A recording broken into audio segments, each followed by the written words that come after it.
we are going to talk again about the practices at the customs, and this is for people who are planning to send their personal belongings to the Philippines, those who are moving to the Philippines, their cars, their scooter, and everything. And this is only for your information so you can make an informed decision as to whether or not to send your stuff to the Philippines. Stay with me. That's what we'll talk about.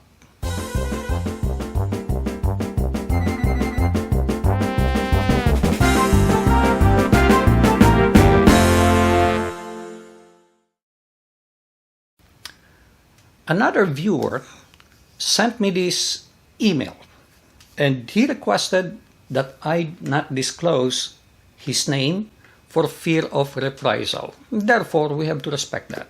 Some people want to participate in this social media and they have special requests, which I could understand, and therefore we have to honor that. So let's take a look at what he said, because this is a little bit more detailed than the previous one I vlogged about, and you will see what is happening. And I'm not saying that in fact this is happening, okay? Maybe it's not happening all the time, but based on what I know from many sources, it is happening. Let's take a look at it. Hi Grandpa, I tried to reply to you through YouTube, but somehow the system wouldn't allow me. Anyway, I brought home this vintage car, and my total cost was about blah. I'm going to show the details towards the end. That includes $6,000 I paid to rent a container, have a broker process all requirements to clear my vehicle for shipping to the Philippines.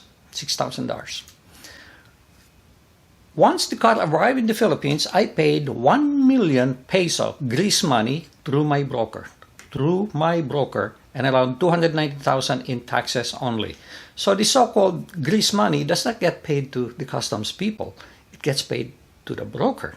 Then it's the broker who takes care of feeding them to whoever else needs to be greased to get this import go through the Philippines. Maybe the broker is keeping some of the money, maybe not. Okay? I don't know. We don't know. The customs guys are making more than the government, and that is just one transaction. Imagine how many shipments come in every day and how many of those require grease money to avoid delays or to be deemed illegal or smuggled for whatever stupid reason they may come up with and confiscated. Okay? Big favor. I would appreciate it you would not mention my name on your video for fear of reprisal from local customs authorities. Anyway, I'm hoping that my car will finally be delivered to me. The process of getting a certificate from the Department of Trade and Industry was time-consuming since everything had to be processed through their portal. For someone who is not a computer expert, it was a very stressful experience. Their portal is not user-friendly and very confusing. But to their credit, the approval process was quick to provide all the requirements, which was a ton, were satisfied. My wife and I, now this is a different event now, okay? Now, my wife and I brought home a 40-foot container filled with household goods and other personal items as allowed by the Philippine government and tax-free. Shipping back then cost around $6,000. But once the container arrived, we had to pay about 100,000 peso grease money. That was back in 2014. This is a different one. The previous one is about the car. This one is household goods.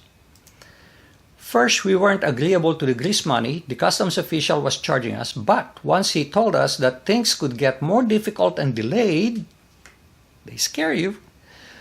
We had no choice since the grease money covered all the miscellaneous expenses. Yes, that's right. As we were told, plus the customs inspector would not inspect each and every item inside the container. Imagine taking all your personal belongings out of the container under the hot sun or rain with no help and putting them back inside once the inspection is done. A lot of hassle. To make it look like there was an inspection done, the customs inspector broke the seal and opened the container and pretended to look inside for about 3 seconds. 1, 2, 3. Done. And closed the container. He then signed the release, and the container, another container, was free to go. Imagine that. Imagine that. So they say, oh yeah, we can go ahead and go through the inspection, but it's going to take a long time, and you'll get everything out, then you'll have to put everything back in the container, and all that hassle for 100,000 pesos. So that's about $2,000. Not to mention, from the time it arrives, you also have to arrange for it to be transported to your home, unless the contract with the shipper is that this goes through custom for inspection, but then they will deliver it to your home. We have lived in the US for over 30 years and have gotten used to the way things are handled there. Everything is in black and white, and all one has to do is follow the instructions. Listen to this. In the Philippines, they have processes written in black and white, but misinterpreted on purpose by crooked officials for their personal gain. Thank you, Grandpa, for all you do, and for all your very informative videos. Very truly yours, no name. Now, this is the reason why sometimes people would ask me questions about, gee, is this allowed, is this that, I cannot categorically answer you. I can only tell you that theoretically, this is the rule. But if you have the money, maybe they can bend the rule a little bit. And that's why I don't want you to come back to me and say, gee, Grandpa, but you said this, so I'm wrong. Give a grease money, and you got it. So you have some questions about motorcycles, some personal belongings, guns, for example, and whatever else. And if I tell you, oh, gee, no, you're not allowed guns to import in the Philippines, then you go and bring your gun anyway, and then you give the grease money, then you're able to go through it. I'm not saying that's happening, because a gun is different from car, okay? But it could be, and I have no idea. And that's the reason why I'm reluctant to give answers to those questions. But now let us summarize what happened here. This couple paid $6,000 cost of container and brokerage for processing. It looks like it's $6,000 per container, because back in 2014 they paid the same amount for, I assume, similar size container. So $6,000 for that.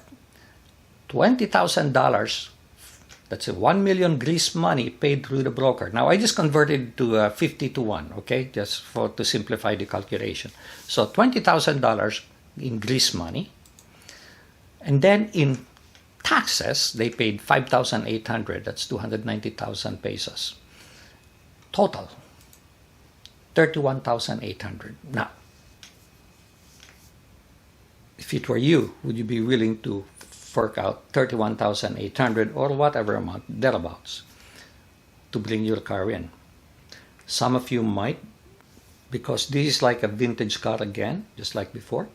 And sometimes there is value to the vintage car. Sometimes it's really worth a lot more. Or sometimes it's just the personal feeling you have about the car or about the object that you really want to take this. It has some sentimental value to you. It's up to you. But the important thing is that you're making an informed decision. The last thing you want is you say, okay, I'll bring my car, and then you get there and it winds up costing you $31,000, and maybe you don't even have the $31,000 to pay for it. So you have to be prepared. You have to do your homework. Unfortunately, there are some things that are difficult to research. Nobody is going to tell you this. And that is the reason why I'm sharing it in social media, because you may find it interesting and helpful. So it's up to you. It's a personal choice. What you want to do with your car, what you want to do with your guns, what you want to do with other things. Now, the problem with guns is that is really illegal in the Philippines, and with the fact that you bring it there, if coincidentally they pick it up and they found out that you have a gun, are you subject to certain penalties? Or do they just confiscate it and that's the end of it? So that is for you to decide, and I cannot give you an answer as to whether you can bring it or not. Technically, no. Whether sending your car to the Philippines or your furniture to the Philippines is going to be cost effective, Theoretically, it could be, but practically, it may not be. So, this is all I have to share with you today. Please do share this with other people, and I'll appreciate it if you click like, and please do subscribe to my channel unless you have already done so. And please smash that notification bell so you get notified of new postings that I have. Thank you. Make it a great day, and God bless.